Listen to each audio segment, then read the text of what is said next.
Hi, ഞാൻ doctor പ്രിയ, Q1 health കെയറിലെ homoeopathic ഫിസിഷ്യനാണ്. നമ്മുടെ ക്ലിനിക്കിലൊക്കെ ചില പേഷ്യൻസ് വരാറുണ്ട്. ബി പിക്ക് കണ്ടിന്യൂസ് ആയിട്ട് മരുന്ന് കഴിക്കുന്നുണ്ട്, പക്ഷേ ബി പി കൺട്രോൾ ആവുന്നില്ല.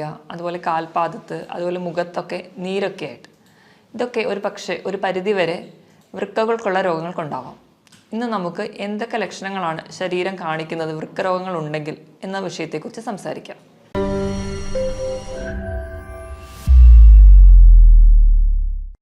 നമ്മുടെ ശരീരത്തിൽ ഒരു ജോഡി വൃക്കകളാണുള്ളത്. നമ്മുടെ നട്ടലിനെ രണ്ട് വശത്തായിട്ട് സ്ഥിതി ചെയ്യുന്നു. 150 ഗ്രാം ഭാരമാണ് ഇതിനുള്ളത്. നമ്മുടെ ശരീരത്തിലെ മാലിന്യങ്ങളെയൊക്കെ മൂത്രത്തിലൂടെ പുറന്തള്ളലാണ് പ്രധാന ഫംഗ്ഷൻ. ഇതിനായിട്ട് ഒരു മിനിറ്റിൽ ഏകദേശം 1.25 ലിറ്റർ രക്തം ശുദ്ധീകരിക്കപ്പെടുന്നു. അതായത് ഏകദേശം ഒരു 4 മിനിറ്റ് കൊണ്ട് നമ്മുടെ ശരീരത്തിലെ മൊത്തം രക്തത്തെ ഒരു തവണ ശുദ്ധീകരിക്കാനുള്ള കഴിവ് നമ്മുടെ വൃക്കകൾക്കുണ്ട്. ഈ മാലിന്യങ്ങളെ പുറന്തള്ളുന്നതിന് പുറമെ നമ്മുടെ ശരീരത്തിലെ ലവണങ്ങളെയും അല്ലെങ്കിൽ മറ്റ് ധാതുക്കളുടെ ലെവലൊക്കെ മെയിൻറ്റെയിൻ ചെയ്യാനും, അതുപോലെ നമ്മുടെ വൈറ്റമിൻ ഡി, നമ്മുടെ എല്ലുകൾക്കും പല്ലുകൾക്കൊക്കെ ബലം നൽകുന്ന വൈറ്റമിൻ ഡിയുടെ ആക്റ്റീവ് ഫോമിൽ എത്തിക്കാനും, അതുപോലെ തന്നെ നമ്മുടെ ചുവന്ന രക്താണുക്കളെ ഉൽപ്പാദിപ്പിക്കാൻ വേണ്ടിയിട്ടുള്ള എറിത്രോപോയിറ്റിൻ എന്ന് പറയുന്ന ഹോർമോൺ ഉൽപ്പാദിപ്പിക്കാനും ഒക്കെ നമുക്ക് വൃക്കകളുടെ സഹായം ആവശ്യമാണ്. ഇതോടൊപ്പം തന്നെ നമ്മുടെ BP കൺട്രോൾ ചെയ്യുന്ന ഫംഗ്ഷനും വൃക്കകൾ ചെയ്യുന്നുണ്ട്.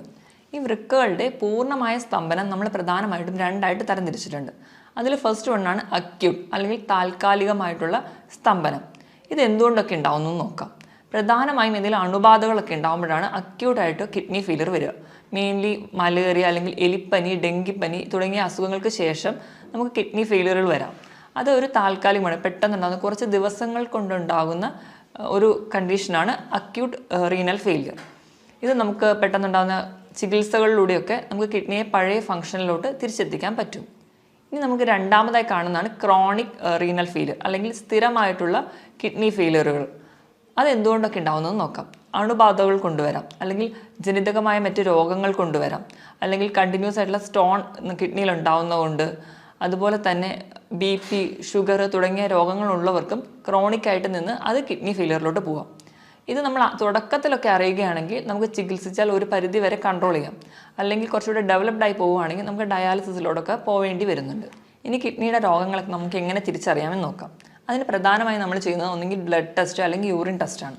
ബ്ലഡ് ടെസ്റ്റ് ചെയ്യുമ്പോൾ ആദ്യം തന്നെ നമ്മൾ ഹീമോഗ്ലോബിൻ ലെവൽ നോക്കുമ്പോൾ കിഡ്നി കംപ്ലയിൻ്റ് ഉള്ളവർക്ക് ഹീമോഗ്ലോബിൻ്റെ അളവ് കുറഞ്ഞിരിക്കുന്നത് കാണാം. രണ്ടാമതായിട്ട് നമ്മൾ കിഡ്നി ഫംഗ്ഷൻ ടെസ്റ്റ് ചെയ്യും. അതിൽ യൂറിയയും ക്രിയാറ്റിനുമാണ് നമുക്ക് കൂടുതൽ ഇമ്പോർട്ടൻസ് നൽകുന്നത്. യൂറിയയുടെ നോർമൽ ലെവൽ എന്ന് പറയുന്നത് 5 to 20 ആണ്. അത് കിഡ്നി പേഷ്യൻസിൽ കൂടുതലായിട്ട് നിൽക്കുന്നത് കാണാം. ക്രിയാറ്റിൻ്റെ ലെവൽ 0.6 to 1.2 ആണ്. ഒരു 1.5 മുകളിലെത്തുമ്പോൾ തൊട്ടേ നമ്മൾ കുറച്ചുകൂടി ശ്രദ്ധിക്കേണ്ടിയിരിക്കുന്നു. 2 മുകളിൽ പോവുകയാണെങ്കിൽ, 2 മുകളിൽ പോവുകയാണെങ്കിൽ സ്ഥിതി കുറച്ച് ഗുരുതരമാണ്. അപ്പോൾ കിഡ്നിക്ക് എന്തോ കംപ്ലയിൻസ് ഉണ്ട്, സീരിയസ് ആയിട്ടുള്ള പ്രശ്നമുണ്ട്. അതുകൊണ്ട് നമുക്ക് വേഗം ഒരു ട്രീറ്റ്മെൻറ്റിലോട്ട് പോകേണ്ട ആവശ്യമുണ്ട്. കിഡ്നി ഫെയിലിയറിന് പ്രധാനമായും 3 കാരണങ്ങളാണ് പറയപ്പെടുന്നത്. ഒന്നാമത്തേത് BP കൺട്രോൾ ചെയ്യാൻ പറ്റാതെ പോകുന്നത്, രണ്ടാമത്തേത് ഡയബറ്റിസ് കൺട്രോൾ ചെയ്യാൻ പറ്റാതെ പോകുന്നത്, മൂന്നാമത്തേത് പാരമ്പര്യമായിട്ട് എന്തെങ്കിലും കിഡ്നി രോഗങ്ങളുള്ള കുടുംബങ്ങളിലുള്ളവർക്കും ഇത് കാണുന്നുണ്ട്.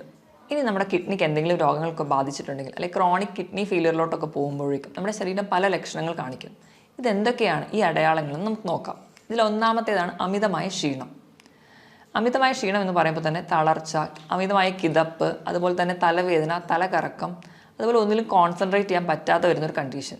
ഇതിന് പ്രധാന കാരണം നമ്മുടെ ശരീരത്തിൽ യൂറിയയുടെ അളവ് കൂടുതലായി നിൽക്കുന്നത് കൊണ്ടാണ്. ഇതോടൊപ്പം തന്നെ നമ്മുടെ രക്തത്തിൽ HBയുടെ അളവ് കുറയുന്നത് കൊണ്ട് നമുക്ക് വിളർച്ച ഉണ്ടാകുന്നതായും കാണാം. ഇനി രണ്ടാമത്തെ ലക്ഷണമാണ് ഉറക്കക്കുറവ്. നമുക്ക് നല്ല ക്ഷീണം ഉണ്ടെങ്കിലും നമുക്ക് ഒരു ഡീപ്പ് സ്ലീപ്പ് കിട്ടത്തില്ല, ഒരു മയക്കം മാത്രമേ ഉണ്ടാവുള്ളൂ. ഇപ്പോൾ ഉറങ്ങുകയാണെങ്കിൽ തന്നെ കൂർക്കം വലി ഉണ്ടാവുന്നതായി കാണാം. അതുപോലെ തന്നെ നമ്മുടെ അടുത്ത് കിടക്കുന്ന ആൾക്ക് നമ്മുടെ മൂക്കിൽ നിന്ന് വരുന്ന ശ്വാസത്തിന് ഒരു മൂത്രത്തിൻ്റെ ഗന്ധം അനുഭവപ്പെടുന്നതായി കാണാം. ഇതിന് കാരണവും നമ്മുടെ രക്തത്തിൽ യൂറിയയുടെ അളവ് കൂടുതലായി നിൽക്കുന്നത് കൊണ്ടാണ്. മൂന്നാമത് നമ്മുടെ ശരീരം കാണിക്കുന്ന ഒരു ലക്ഷണമാണ് സ്കിന്നിന് ഉണ്ടാകുന്ന ചേഞ്ചസ്. സ്കിന്നിന് പ്രത്യേകിച്ച് ഒരു കോസ് ഒന്നും ഇല്ലാതെ സ്കിന്നിന് ഭയങ്കരമായിട്ട് ചൊറിച്ചിൽ വരാം. പ്രധാനമായും നമ്മുടെ കാൽമുട്ടിന് താഴെയുള്ള ഭാഗത്താണ് ചൊറിച്ചിൽ കാണാറ്. ഇപ്പോൾ ഡയബറ്റീസും കൂടെ ഉള്ള കിഡ്നി പേഷ്യൻസിനാണെങ്കിൽ ഇതിൽ കാലിൻ്റെ ആ ഭാഗത്ത് കറുത്ത നിറം കൂടി കാണാം. ഇതിന് കാരണം മൂത്രത്തിലൂടെ നമ്മുടെ പോയിസണസ് ആയിട്ടുള്ള സബ്സ്റ്റൻസ് ഒന്നും പുറന്തള്ളാതെ അത് നമ്മുടെ രക്തത്തിലായി തന്നെ നിൽക്കുന്നത് കൊണ്ടാണ് ഇങ്ങനെ ചൊറിച്ചിലും അതുപോലെ ഈ കറുത്ത നിറമൊക്കെ കാണുന്നത്. നാലാമതായി ശരീരം കാണിക്കുന്ന ഒരു ലക്ഷണമാണ് ഇടയ്ക്കിടയ്ക്ക് മൂത്രം ഒഴിക്കാനുള്ളൊരു ടെൻഡൻസി. പക്ഷേ നമുക്ക് മൂത്രം ഒഴിക്കാനൊക്കെ പോയി ഇരുന്നാലും മൂത്രം പോകത്തില്ല. ആ ഒരു ടെൻഡൻസി മാത്രമേ കാണിക്കുള്ളൂ. ഇത് കൂടുതലായും കാണുന്നത് രാത്രി സമയത്താണ്. അഞ്ചാമതായി കാണുന്ന ഒരു ഫീച്ചറാണ് മൂത്രത്തിൽ കലക്കലായിട്ട് കാണുന്നത്. അതായത് നമ്മുടെ മൂത്രത്തിൽ ബ്ലഡ് കൂടി മിക്സ് ചെയ്തിട്ട് പോകും. ചിലപ്പോൾ മൂത്രം ഒഴിക്കുന്നതിൻ്റെ തുടക്കത്തിൽ കുറച്ച് ബ്ലഡ് പോകും, അത് കഴിഞ്ഞിട്ടായിരിക്കും മൂത്രം പോകുന്നത്. അല്ലെങ്കിൽ ഒരു കലങ്ങിയ സ്റ്റേറ്റിലായിരിക്കും കാണുക. നമ്മൾ ചെളി വെള്ളത്തിൽ കുഴച്ച പോലെ ഒരു കലങ്ങിയ അവസ്ഥയിൽ ആണ് യൂറിൻ പോവാറ്. നമ്മൾ എത്ര വെള്ളം കുടിച്ചാലും ഇതൊരു കലക്കലായി തന്നെ തുടരുന്നെങ്കിൽ അതെന്തെങ്കിലും ഒരു കിഡ്നി ഡിസീസ് ഉള്ളവരിലാണ് കൂടുതലായും കാണുന്നത്. ആറാമതായി കാണുന്ന ഒരു ഫീച്ചറാണ് മൂത്രത്തിൽ പതയായിട്ട് കാണുന്നത്. അത് നമ്മുടെ മുട്ടയുടെ വെള്ളയൊക്കെ എടുത്ത് അടിച്ച് പതപ്പിച്ച് കഴിഞ്ഞാൽ നമ്മുടെ പാത്രത്തിൻ്റെ സൈഡിൽ ഇങ്ങനെ കുമിള പോലെ പറ്റി പിടിച്ചിരിക്കുന്നില്ലേ, ആ ഒരു സ്റ്റേറ്റിൽ നമ്മുടെ മൂത്രം പോകുമ്പോൾ കാണാൻ പറ്റും. അതുപോലെ കുമിളകളൊന്നും പൊട്ടാതെ പതയായിട്ട് തന്നെ നിൽക്കുന്നുണ്ടെങ്കിൽ അതും ഒരു കിഡ്നി ഡിസീസിനുള്ള ഒരു അടയാളമായിട്ട് കാണുന്നു. ഇനി ഏഴാമതായി ശരീരം കാണിക്കുന്ന ഒരു ലക്ഷണമാണ് കണ്ണിന് ചുറ്റുമുള്ള തടിപ്പ്, അല്ലെങ്കിൽ നമ്മൾ അതിനെ പഫിനെസ് എന്ന് പറയും. ഇതിൻ്റെ പ്രധാന കാരണം എന്ന് വെച്ച് കഴിഞ്ഞാൽ നമ്മുടെ ശരീരത്തിന് ആവശ്യമായിട്ടുള്ള പ്രോട്ടീനുകൾ കിഡ്നി വഴി പുറന്തള്ളുകയും അതിന് പകരം പോയിസണസ് ആയിട്ടുള്ള സബ്സ്റ്റൻസ് രക്തത്തിൽ അടിയുന്നതും കൊണ്ടാണ്. നമ്മൾ കിഡ്നി വഴി നമ്മുടെ ശരീരത്തിന് ആവശ്യമുള്ള പ്രോട്ടീൻ പോകുന്നതിനോടൊപ്പം തന്നെ നമ്മുടെ മസിലുകളിലുള്ള പ്രോട്ടീനും അവ പുറന്തള്ളുന്നു. അപ്പോൾ നമ്മുടെ മസിൽസൊക്കെ കുറച്ചുകൂടി വീക്കാവും. അതുപോലെ കിഡ്നി പേഷ്യൻസൊക്കെ ഇങ്ങനെ മെലിഞ്ഞ് വരുന്നതായിട്ട് നമുക്ക് കാണാം. ഇനി എട്ടാമതായിട്ട് ശരീരം കാണിക്കുന്ന ഒരു ഫീച്ചറാണ് കാൽപാദത്തിലൊക്കെ നീരുണ്ടാവുന്നത്.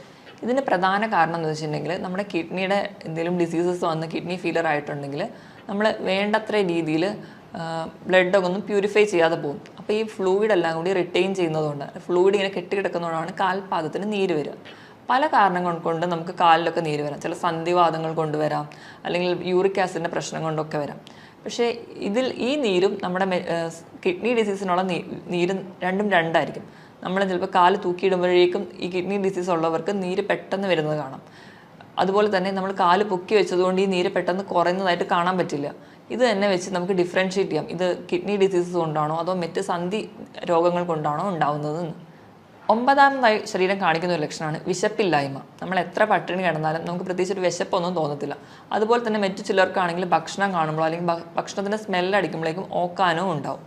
ഇതിന് കാരണവും നമുക്ക് ശരീരത്തിലെ യൂറിയയുടെ അളവ് കൂടുമ്പോൾ അത് കിഡ്നിക്ക് മുകളിൽ കരളിനെയും ബാധിക്കുന്നു. അതുവഴിയാണ് നമുക്ക് വിശപ്പില്ലായ്മ ഉണ്ടാവാനുള്ളൊരു കാരണം. ഇനി അവസാനത്തെ ലക്ഷണമാണ് മസിൽ ക്രാംസ്, അല്ലെങ്കിൽ മസിൽസിൻ്റെ കോച്ചിപ്പിടുത്തം. ഇതിന് കാരണം നമ്മുടെ കിഡ്നി വഴി കാൽസ്യത്തിന് കൂടുതലായിട്ട് പുറന്തള്ളുകയും അതുപോലെ പൊട്ടാസ്യം രക്തത്തിൽ കൂടുന്നതും കൊണ്ടാണ് നമുക്ക് കോച്ചിപ്പിടുത്തമൊക്കെ ഉണ്ടാവുന്നത്. ഈ മുകളിൽ പറഞ്ഞ 10 ലക്ഷണങ്ങളിൽ 3 മുതൽ 4 ലക്ഷണങ്ങൾ തുടർച്ചയായിട്ട് ഒരു രോഗിയിൽ തന്നെ കാണുന്നുണ്ടെങ്കിൽ നമ്മളത് ശ്രദ്ധിക്കേണ്ടതാണ്. എത്രയും പെട്ടെന്ന് ഒരു ഡോക്ടറെ കാണിക്കേണ്ടതാണ്. അപ്പോൾ തന്നെ നമ്മൾ യൂറിനും അതുപോലെ ബ്ലഡൊക്കെ ടെസ്റ്റ് ചെയ്ത് കിഡ്നി ഡിസീസ് ഇല്ല എന്ന് ഉറപ്പ് വരുത്തേണ്ടതാണ്. ഇനിയിപ്പോൾ BP അല്ലെങ്കിൽ ഷുഗറോ ഒക്കെയുള്ള രോഗികൾ, അല്ലെങ്കിൽ പാരമ്പര്യമായിട്ട് ഇങ്ങനത്തെ കിഡ്നി ഡിസീസ് ഉള്ളവരാണെങ്കിൽ ഇതിലൊരു 2 ലക്ഷണങ്ങൾ കുറച്ച് കാലമായിട്ട് നിൽക്കുന്നുണ്ടെങ്കിൽ എത്രയും പെട്ടെന്ന് ഒരു ഫിസിഷ്യനെ കാണേണ്ടതാണ്. ഇനി ഈ മുകളിൽ പറഞ്ഞ 10 ലക്ഷണങ്ങൾ ഏതെങ്കിലുമൊക്കെ നമ്മുടെ ശരീരം കാണിക്കാൻ തുടങ്ങിക്കഴിഞ്ഞാൽ നമ്മൾ കിഡ്നിക്ക് വേണ്ടത്ര ശ്രദ്ധ നൽകണം എന്നാണ് അർത്ഥം. അപ്പം എന്തൊക്കെ ലൈഫ് സ്റ്റൈൽ ചേഞ്ചസ് ആണ് വരുത്തേണ്ടതെന്ന് നോക്കാം. ഇതിൽ ഒന്നാമതാണ് ധാരാളം വെള്ളം കുടിക്കുക. ഒരു ഹെൽത്തി ആയിട്ടുള്ള ഒരാളാണെങ്കിൽ ദിവസം ഒരു 3 ലിറ്റർ വെള്ളം കുടിക്കുക, അതായത് ഒരു 15 ഗ്ലാസ് വെള്ളമെങ്കിലും കുടിക്കണം. ഇപ്പോൾ കിഡ്നി ഡിസീസൊക്കെ സ്റ്റാർട്ട് ചെയ്തു പക്ഷേ ഡയാലിസിസിലോട്ടൊന്നും എത്തിയിട്ടില്ലാത്ത ഒരാളാണെങ്കിൽ വെള്ളം കുടിക്കുന്നതിൻ്റെ അളവും മൂത്രം ഒഴിക്കുന്നതിൻ്റെ അളവും തമ്മിൽ ഒരു അനുപാതമുണ്ട്. അവരൊഴിക്കുന്ന മൂത്രത്തിൽ നിന്നിൻ്റെ കൂടെ ഒരു 600 മില്ലി കൂടി കൂട്ടിയിട്ട് വേണം അവർ വെള്ളം കുടിക്കാൻ. ഇപ്പം 2 ലിറ്ററാണ് ഒരാൾ ഒഴിക്കുന്ന മൂത്രമെങ്കിൽ അവർ കുടിക്കേണ്ട വെള്ളത്തിൻ്റെ അളവ് 2600 മില്ലി ലിറ്ററാണ്. രണ്ടാമതായിട്ട് പുകവലി പൂർണ്ണമായി നിർത്തുക. അതിന് ഒന്നാമത്തെ പറയുന്ന കാരണം എന്ന് വെച്ചിട്ടുണ്ടെങ്കിൽ നമ്മൾ പുകവലി ഉള്ളവരിൽ ഓക്സിജൻ ക്യാരിയിങ് കപ്പാസിറ്റി, ഓക്സിജൻ്റെ അളവ് കുറയുന്നതായിട്ട് കാണാം. രണ്ടാമതായിട്ട് പുകവലി മൂലം ഉണ്ടാകുന്ന കെമിക്കൽസ് നമ്മുടെ രക്തക്കൊള്ളുകൾ അടിയുകയും അത് നമ്മുടെ ചെറിയ രക്തക്കൊള്ളുകൾക്ക് നാശം ഉണ്ടാക്കുകയും ചെയ്യുന്നു. ഇതുവഴി നമ്മുടെ വൃക്കകൾക്കുള്ള രക്തയോട്ടം കുറയ്ക്കുകയും ചെയ്യുന്നുണ്ട്. അതുപോലെ തന്നെ ഈ പുകവലി ഉള്ളവരിലാണ് കൂടുതലായിട്ടും ഇപ്പോൾ കിഡ്നി ക്യാൻസേഴ്സും അല്ലെങ്കിൽ മറ്റ് ഗ്രോത്തുകളും കിഡ്നിയിൽ ഉണ്ടാകുന്നത് കൂടുതലായി കാണുന്നത് പുകവലി ഉള്ളവരിലാണ്. മൂന്നാമതായിട്ട് മദ്യപാനവും അതുപോലെ തന്നെ പ്രിസർവേറ്റീവ്സ് ആഡ് ചെയ്തിട്ടുള്ള ഡ്രിങ്ക്സും സോഫ്റ്റ് ഡ്രിങ്ക്സൊക്കെ പൂർണ്ണമായി നിർത്തുക. ഈ മദ്യപാനം ഒക്കെ ഉള്ളവരിൽ ഇലക്ട്രോലൈറ്റ് ബാലൻസ്, അതായത് നമ്മുടെ ധാതുക്കളുടെയും ലവണങ്ങളുടെയൊക്കെ ബാലൻസ് പ്രോപ്പറായിട്ട് കാണില്ല. അതുപോലെ തന്നെ ശരീരത്തിന് വേണ്ട ആവശ്യമായിട്ടുള്ള വെള്ളം ഈ മദ്യപാനികളിൽ കുറവായിട്ട് കാണാം. അവർക്ക് ഡീഹൈഡ്രേഷൻ കൂടുതലായിട്ട് കാണുന്നുണ്ട്. നാലാമതായിട്ട് അമിതവണ്ണം, ഓവർ വെയിറ്റ് ഒക്കെ ഉണ്ടെങ്കിൽ അത് മാക്സിമം കൺട്രോൾ ചെയ്യാൻ ശ്രദ്ധിക്കണം. അമിതവണ്ണമുള്ളവർക്കൊക്കെ വൃക്കയിലിൻ്റെ മുകളിൽ ഉണ്ടാകുന്ന ഓവർലോഡ് അല്ലെങ്കിൽ പ്രഷർ കൂടുതലാണ്. അത് നമ്മുടെ വൃക്കകൾക്ക് പെട്ടെന്ന് രോഗങ്ങൾ ഉണ്ടാവാനുള്ള കാരണമാകുന്നു. അതുകൊണ്ട് തന്നെ അമിതവണ്ണം ഉള്ളവരാണെങ്കിൽ അത് കൺട്രോൾ ചെയ്യാൻ ശ്രദ്ധിക്കുക. അതിനായിട്ട് കൃത്യമായിട്ട് വ്യായാമം ചെയ്യുക. ആഴ്ചയിൽ 5 ദിവസമെങ്കിലും കഴിയുന്നൊരു 45 മിനിറ്റ് മുതൽ 1 മണിക്കൂർ വരെ ചെറിയ തോതിലുള്ള വ്യായാമങ്ങൾ, രാവിലെ എണീറ്റ് നിരപ്പായ സ്ഥലത്തൂടെ നടക്കുക, അതായത് പറ്റുന്ന രീതിയിലുള്ള എക്സസൈസുകളൊക്കെ ചെയ്യുക. ഇത് നമ്മുടെ ശരീരം കുറച്ചുകൂടി ഹെൽത്തി ആയിട്ട് നിൽക്കും. അതുപോലെ തന്നെ വണ്ണം കുറയ്ക്കാം, ബിപിയും ഷുഗറും ഒക്കെ കൺട്രോൾ ചെയ്യാൻ പറ്റും. അതുപോലെ തന്നെ എല്ലാ ഭാഗത്തേക്കുള്ള ബ്ലഡ് സപ്ലൈ പ്രോപ്പറായിട്ട് നടത്താനും വ്യായാമത്തിന് സഹായിക്കും. ഇനി ആറാമതായിട്ട് നമുക്ക് ചെയ്യാൻ പറ്റുന്നൊരു കാര്യമാണ്, നമുക്ക് BP ഉണ്ടെങ്കിൽ, അതായത് രക്തസമ്മർദ്ദമോ അതുപോലെ ഷുഗറൊക്കെ ഉള്ളവരാണെങ്കിൽ അത് കൺട്രോൾ ചെയ്യാൻ ശ്രദ്ധിക്കുക. നമ്മുടെ ഭക്ഷണത്തിലൂടെ കൺട്രോൾ ചെയ്യുക. അപ്പോൾ എന്തെങ്കിലും മെഡിസിൻസ് ഒക്കെ എടുക്കുകയാണെങ്കിൽ കൃത്യസമയം തന്നെ മെഡിസിൻ കഴിക്കാൻ വേണ്ടി ശ്രദ്ധിക്കുക. അതുവഴി നമുക്കൊരു പരിധി വരെ കിഡ്നി ഡിസീസിലോടൊന്നും എത്താതെ നമ്മുടെ ശരീരത്തിനെ പ്രൊട്ടക്റ്റ് ചെയ്യാൻ പറ്റും. അടുത്തതായിട്ട് ചിലരൊക്കെ ആണെങ്കിൽ നമുക്ക് ചെറിയ വേദനകളോ ഒക്കെ വരുമ്പോൾ തന്നെ ഡോക്ടറെ ഒന്നും കാണാതെ സ്വന്തമായിട്ട് മെഡിസിൻസ്, അതായത് പെയിൻ കില്ലേഴ്സൊക്കെ കഴിക്കുന്നവരിൽ കിഡ്നി ഡിസീസസ് കൂടുതലായി കാണുന്നുണ്ട്. അതുകൊണ്ട് തന്നെ നമ്മൾ മാക്സിമം സ്വന്തം ചികിത്സിക്കാതെ ഒരു ഡോക്ടറെ എപ്പോഴും കൺസൾട്ട് ചെയ്യാൻ ശ്രദ്ധിക്കുക. ഇനി ലാസ്റ്റായിട്ട് നമുക്ക് ഫുഡിൽ എന്തൊക്കെ ചേഞ്ചസ് വരുത്തണം നോക്കാം. നമ്മൾ നോർമലി ഹെൽത്തി ആയിരിക്കുമ്പോൾ കഴിക്കുന്ന ഒരു ഫുഡിൽ 4/1 ഭാഗം മാത്രമേ നമുക്കിപ്പോൾ ഒരു കിഡ്നി ഡിസീസ് ഉണ്ടെങ്കിൽ കഴിക്കാൻ പാടുള്ളൂ.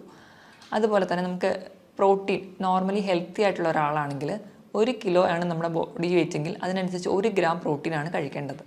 അതായത് 80 കിലോ ഉള്ള ഒരാളാണെങ്കിൽ ഒരു ദിവസം 80 ഗ്രാം പ്രോട്ടീൻ കഴിക്കണമെന്നാണ് നോർമലി പറയാറ്. പക്ഷേ ഒരു കിഡ്നി പേഷ്യൻസ് ആണെങ്കിൽ 1 കിലോ ബോഡി വെയ്റ്റിന് 0.8 ഗ്രാം മാത്രമേ പ്രോട്ടീൻ കഴിക്കാവൂ. അതായത് ഒരു 70 കിലോ ഉള്ള ഒരാളാണെങ്കിൽ 40 ഗ്രാം പ്രോട്ടീൻ മാത്രമേ ഒരു ദിവസം കഴിക്കാൻ പാടുള്ളൂ. പ്രോട്ടീൻ കഴിക്കുമ്പോൾ തന്നെ നമ്മൾ റെഡ് മീറ്റ് പൂർണ്ണമായും ഒഴിവാക്കുക. റെഡ് മീറ്റ് എന്ന് പറയുമ്പോൾ പോത്തിറച്ചി, താറാവിറച്ചി ഇതൊക്കെ പൂർണ്ണമായും ഒഴിവാക്കുക. അതിന് പകരം വെജിറ്റബിൾ പ്രോട്ടീൻസ് കൂടുതലായി കഴിക്കുക. വെജിറ്റബിൾ പ്രോട്ടീൻസിൽ വരുന്നതാണ് പനീർ, കൂണ്, പയർ, കടല, പരിപ്പ് തുടങ്ങിയ ധാന്യങ്ങളും. രണ്ടാമതായിട്ട് നമ്മൾ കൊഴുപ്പ് കഴിക്കേണ്ട അളവാണെങ്കിൽ, കൊഴുപ്പെന്ന് പറയുമ്പോൾ നമ്മുടെ ഫാറ്റ്, അത് നമുക്ക് പല രീതിയിൽ കിട്ടും. നമുക്ക് മുട്ടയുടെ മഞ്ഞയിൽ നിന്ന് കിട്ടാം, മീൻ കഴിക്കുന്ന വഴി കിട്ടാം, നമ്മൾ ഉപയോഗിക്കുന്ന എണ്ണ, നെയ്യ് ഇതിൽ നിന്നൊക്കെ നമുക്ക് കൊഴുപ്പ് കിട്ടും. ഒരു ദിവസം ഒരു ഹെൽത്തി ആയിട്ടുള്ള ഒരാളാണെങ്കിൽ ഒരു 50 ഗ്രാം മാത്രമേ കൊഴുപ്പ് കഴിക്കാൻ പാടുള്ളൂ. പക്ഷേ ഒരു കിഡ്നി ഡിസീസ് ഉള്ള ഒരാളാണെങ്കിൽ അതിൻ്റെ പകുതി മാത്രമേ ഒരു ദിവസം കൺസീവ് ചെയ്യാൻ പാടുള്ളൂ. ഇനി ലാസ്റ്റായിട്ട് ലവണങ്ങൾ എന്ന് പറയുമ്പോൾ സോഡിയം ഉണ്ട്, പൊട്ടാസ്യം, കാൽസ്യം, ഫോസ്ഫറസ് ഒക്കെ ഉണ്ട്. ഇതിൻ്റെ ലെവൽ എങ്ങനെ മെയിൻറ്റെയിൻ ചെയ്യാം? കൂടുതലായിട്ടും ഈ ലവണങ്ങളൊക്കെ ഉള്ളത് നമ്മുടെ പച്ചക്കറികളിലാണ്. അപ്പോൾ നമ്മൾ പച്ചക്കറികളൊക്കെ കഴിക്കുമ്പോൾ അതാദ്യം വേവിച്ച് അതിൻ്റെ വെള്ളം ഊറ്റി കളഞ്ഞിട്ട് വേണം കഴിക്കാൻ. ഈ ഒരു പ്രോസസ്സിന് നമ്മൾ ലീച്ചിങ് എന്നാണ് പറയുക. ഇപ്പോൾ ഇലക്കറികളിലാണെങ്കിൽ കോളിഫ്ലവർ, ബ്രക്കോളി, ക്യാബേജ് ഇതൊക്കെ വൈറ്റമിൻ സി നിറഞ്ഞതുമാണ്. അതുപോലെ തന്നെ നമ്മുടെ കിഡ്നി ഡിസീസൊക്കെ പ്രിവെൻറ്റ് ചെയ്യാൻ വളരെ നല്ലതാണ്. പക്ഷേ ഇതൊക്കെ കഴിക്കുന്നതിനോടൊപ്പം തന്നെ ഇത് വേവിച്ച് ഇതിൻ്റെ വെള്ളം ഊറ്റി കളഞ്ഞിട്ട് വേണം കഴിക്കാനെന്ന് ശ്രദ്ധിക്കുക. പൊതുവെ എല്ലാ രോഗങ്ങൾക്കും നമ്മൾ ഫ്രൂട്ട്സും വെജിറ്റബിൾസും ആണ് കൂടുതലായിട്ട് കഴിക്കാൻ പറയുക. അപ്പോൾ നമ്മൾ ഫ്രൂട്ട്സ് കഴിക്കുകയാണെങ്കിലും ഒരു പരിധിയിൽ കൂടുതൽ കഴിക്കരുത്. കാരണം ഫ്രൂട്ട്സിലൊക്കെ കൂടുതലും പൊട്ടാസ്യമാണ് അടങ്ങിയിരിക്കുന്നത്. അപ്പോൾ പൊട്ടാസ്യം കൂടുതൽ ചെന്നിട്ടുണ്ടെങ്കിൽ അത് കിഡ്നി ഡിസീസിന് കൂടുതൽ ബുദ്ധിമുട്ടുണ്ടാക്കുകയേ ഉള്ളൂ. അപ്പോൾ പൊട്ടാസ്യം കുറഞ്ഞുള്ള ഫ്രൂട്ട്സാണ് ആപ്പിള്, പൈനാപ്പിൾ, അതുപോലെ തന്നെ ബെറി. ഇതിലൊക്കെ പൊട്ടാസ്യം വളരെ കുറവാണ്. ഇതൊക്കെ കൂടുതലായിട്ടും കഴിക്കാൻ വേണ്ടി ശ്രദ്ധിക്കുക. അതുപോലെ പേരയ്ക്ക പൊട്ടാസ്യം കുറഞ്ഞൊരു ഫ്രൂട്ടാണ്. ഇനി പൊട്ടാസ്യം കുറച്ച് കൂടുതലായിട്ട് നിൽക്കുന്ന ഫ്രൂട്ട്സുകളാണ് മാതളം, അതുപോലെ ഓറഞ്ച്, ഏത്തപ്പഴം, അതുപോലെ കരിക്കിലും പൊട്ടാസ്യം കൂടുതലായിട്ട് നിൽക്കുന്നുണ്ട്. കരിക്കൊക്കെ കിഡ്നി പേഷ്യൻസ് സ്ഥിരമായിട്ട് ഉപയോഗിക്കാതിരിക്കുന്നതാണ് നല്ലത്. ഇനിയിപ്പോൾ നമ്മൾ ഏത്തപ്പഴമൊക്കെ കഴിക്കുകയാണെങ്കിൽ അത് പുഴുങ്ങി കഴിക്കുമ്പോൾ പൊട്ടാസ്യം ഒരുപാട് വെള്ളത്തിലൂടെ നഷ്ടപ്പെടുന്നുണ്ട്. അപ്പോൾ കുറച്ചും കൂടി കിഡ്നി ഡിസീസ് ഉള്ളവർ ഏത്തപ്പഴമൊക്കെ പുഴുങ്ങി കഴിക്കുന്നതാണ് കുറച്ച് കൂടുതൽ ബെറ്റർ. ഇനി ഉപ്പിൻ്റെ അളവ് പറയുകയാണെങ്കിൽ കിഡ്നി പേഷ്യൻസ് ഒക്കെ ഉണ്ടെങ്കിൽ ഒരു 4 ഗ്രാമിൽ കുറവ് ഉപ്പ് മാത്രമേ ഒരു ദിവസം ഉപയോഗിക്കാൻ പാടുള്ളൂ. ഇപ്പം നമ്മുടെ വീട്ടിലൊക്കെ ആരെങ്കിലും കിഡ്നി പേഷ്യൻസ് ഒക്കെ ഉണ്ടെങ്കിൽ നമ്മൾ ഭക്ഷണം പാചകം ചെയ്യുമ്പോൾ എപ്പോഴും ഉപ്പിടാതെ പാചകം ചെയ്യുക. എന്നിട്ട് അവർക്ക് വേണ്ടിയിട്ടുള്ള ഒരു പോർഷൻ മാറ്റി വെച്ച് അതിൽ വളരെ കുറച്ച് ഉപ്പ് മാത്രം ചേർക്കുക. എങ്കിൽ മാത്രമേ നമുക്ക് ആ ഉപ്പിൻ്റെ ലെവൽ മെയിൻറ്റെയിൻ ചെയ്യാൻ പറ്റുള്ളൂ. നമുക്കറിയാം നമ്മൾ സയൻസും അല്ലെങ്കിൽ മെത്തേഡ്സൊക്കെ ഇത്രയും ഡെവലപ്ഡ് ആയിട്ട് നിൽക്കുന്ന ഒരു സ്റ്റേജിലാണെങ്കിൽ പോലും കിഡ്നിയെ പോലെ തന്നെ ഏറ്റവും ചെറിയ മൈന്യൂട്ടായിട്ടുള്ള മാലിന്യങ്ങൾ പോലും പുറന്തള്ളാൻ പറ്റുന്ന ഒരു മെക്കാനിസം അല്ലെങ്കിൽ ഒരു മെഷീനും ഇന്ന് വരെ കണ്ടുപിടിക്കാൻ പറ്റിയിട്ടില്ല. ഇപ്പോൾ ഡയാലിസിസ് മെഷീൻസും ഒക്കെ ഉണ്ടെങ്കിലും അതും ഒരു കിഡ്നി ഫംഗ്ഷൻ ചെയ്യുന്ന പോലെ നമുക്ക് ഫംഗ്ഷൻ ചെയ്യാൻ പറ്റത്തില്ല. അപ്പോൾ മുകളിൽ പറഞ്ഞ പോലെ കൃത്യമായിട്ട് ഡയറ്റും അല്ലെങ്കിൽ കൃത്യമായിട്ട് തന്നെ നമ്മളെ ജീവിതശൈലികളിലൊക്കെ മാറ്റം വരുത്തിയാലും അല്ലെങ്കിൽ കൃത്യമായി വ്യായാമം ചെയ്യുന്നത് വഴി ഒരു പരിധി വരെയൊക്കെ നമുക്ക് കിഡ്നി ഡിസീസസ് കൺട്രോൾ ചെയ്യാൻ പറ്റും. ഇതിനോടൊപ്പം തന്നെ കിഡ്നി രോഗങ്ങൾക്കുള്ള ഫലപ്രദമായ ചികിത്സയും ഹോമിയോപ്പതിയിലൂടെ ലഭ്യമാണ്. ഇനി മറ്റൊരു ഹെൽത്ത് ടോപ്പിക്കുമായിട്ട് വീണ്ടും കാണുന്നതുവരെ നന്ദി.